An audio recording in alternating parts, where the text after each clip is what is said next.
Praise the lord. ఈరోజు దేవుని వాగ్దానము, నిత్యము భయము కలిగి ప్రవర్తించువాడు ధన్యుడు, హృదయమును కఠినపరుచుకొనువాడు కీడులో పడును.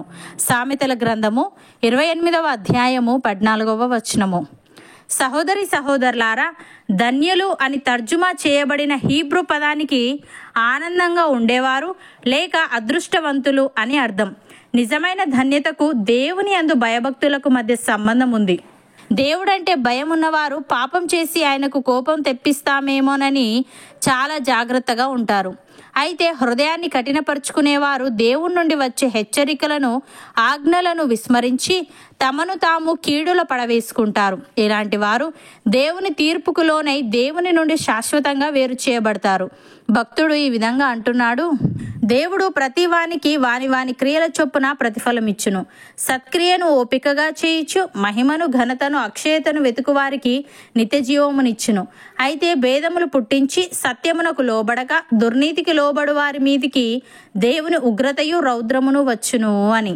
ప్రియులారా, పక్షపాతము లేకుండా క్రియలను బట్టి ప్రతి వానిని తీర్పు తీర్చువాడు తండ్రి అని మీరు ఆయనకు ప్రార్థన చేయుచున్నారు గనుక మీరు పరదేశులై ఉన్నంత కాలము భయముతో గడుపుడి. పితృపారంపర్యమైన మీ వ్యర్థ ప్రవర్తనను విడిచిపెట్టినట్లుగా వెండి బంగారముల వంటి క్షయ వస్తువుల చేత మీరు విమోచింపబడలేదు గాని అమూల్యమైన రక్తము చేత, అనగా నిర్దోషమును నిష్కలంకమునగు గొర్రెపిల్ల వంటి క్రీస్తు రక్తము చేత విమోచింపబడితిరని మీరు ఎరుగుదురు గదా. ఆయన జగత్తు పునాది వేయబడక మునిపే నియమింపబడెను గాని తను మృతులలో నుండి లేపి తనకు మహిమనిచ్చిన దేవుని ఎడల తన ద్వారా విశ్వాసులైన మీ నిమిత్తము కడవరి కాలముల యందు ఆయన ప్రత్యక్షపరచబడెను. కాగా మీ విశ్వాసమును నిరీక్షణయు దేవుని యందు ఉంచబడి ఉన్నవి. అపోస్తలుడైన పౌలు ఈ విధంగా అంటున్నాడు: ఆయన యొక్క విశ్రాంతిలో ప్రవేశించుదమను వాగ్దానము ఇంకా నిలిచి ఉండగా మీలో ఎవడైనను ఒకవేళ ఆ వాగ్దానము పొందకుండా తప్పిపోవునేమో అని భయము కలిగి ఉందము. వారికి ప్రకటింపబడినట్లు మనకును సువార్త ప్రకటింపబడెను గాని వారు వినిన వారితో విశ్వాసము గలవారై కలిసి ఉండలేదు గనుక వినవాక్యము వారికి నిష్ప్రయోజనమైనదాయను. కాగా జగదుత్పత్తి వేయబడినప్పుడే ఆయన కార్యములన్నీ సంపూర్తి అయి ఉన్నను.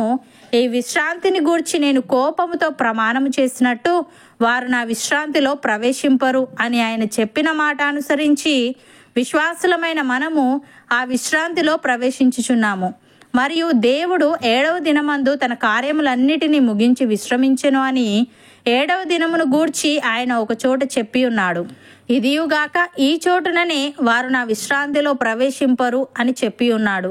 కాగా ఎవరో కొందరు విశ్రాంతిలో ప్రవేశించుదురను మాట నిశ్చయము గనుకను ముందు సువార్త వినిన వారు అవిధేయత చేత ప్రవేశింపలేదు గనుకను నేడు మీరు ఆయన మాట వినిన ఎడల మీ హృదయములను కఠినపరుచుకొనకూడని వెనక చెప్పబడిన ప్రకారము ఇంతకాలమైన తరువాత దావీదు గ్రంథములో నేడని ఒక దినమును నిర్ణయించుచున్నాడు.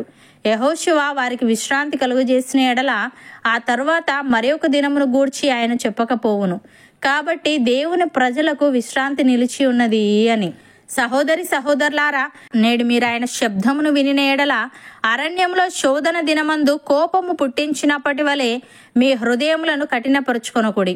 40 సంవత్సరములు నా కార్యములను చూచి మీ పితరులు నన్ను పరీక్షించి శోధించిరి.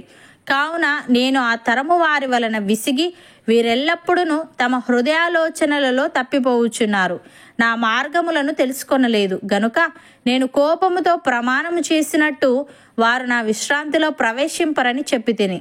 సహోదరులారా, జీవముగల దేవుని విడిచిపోవునట్టి విశ్వాసము లేని దుష్ట హృదయము మీలో ఎవని యందైనను ఒకవేళ ఉండునేమో అని జాగ్రత్తగా చూచుకొనుడి.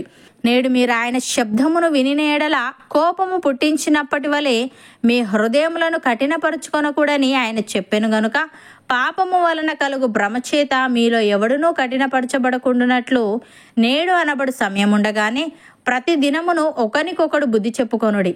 ఏలేనగా మొదట నుండి మనకున్న దృఢ విశ్వాసము అంతము మట్టుకు గట్టిగా చేపట్టిన ఎడలనే క్రీస్తులో పాలివారమై ఉందుము. అవును అన్నవారు నాతో పాటు ప్రార్థనలో ఏకీభవించండి.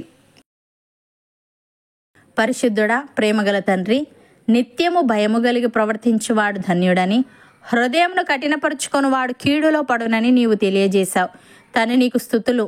దేవా, మేము నీ యందు భయభక్తులు కలిగి పాపం చేసి నీకు కోపం తెప్పిస్తామేమోనని చాలా జాగ్రత్తగా ఉంటూ సత్క్రియను ఓపికగా చేయించు మహిమను ఘనతను అక్షయతను వెతికే వారముగా ఉండుటకు సహాయము దయచేయమని పక్షపాతము లేకుండా క్రియలను బట్టి ప్రతి వానిని నీవు తీర్పు తీర్చువాడవు గనుక మేము పరదేశులమై ఉన్నంత కాలము భయముతో గడుపుతూ మాకున్న దృఢ విశ్వాసమును అంతము మట్టుకు గట్టిగా చేపట్టుటకు కృపచూపమని నీ విశ్రాంతిలో ప్రవేశించే భాగ్యం మాలో ప్రతి ఒక్కరికి నీవే దయచేయమని యేసుక్రీస్తు నామమున ప్రార్థిస్తున్నాము తండ్రి. ఆమెన్.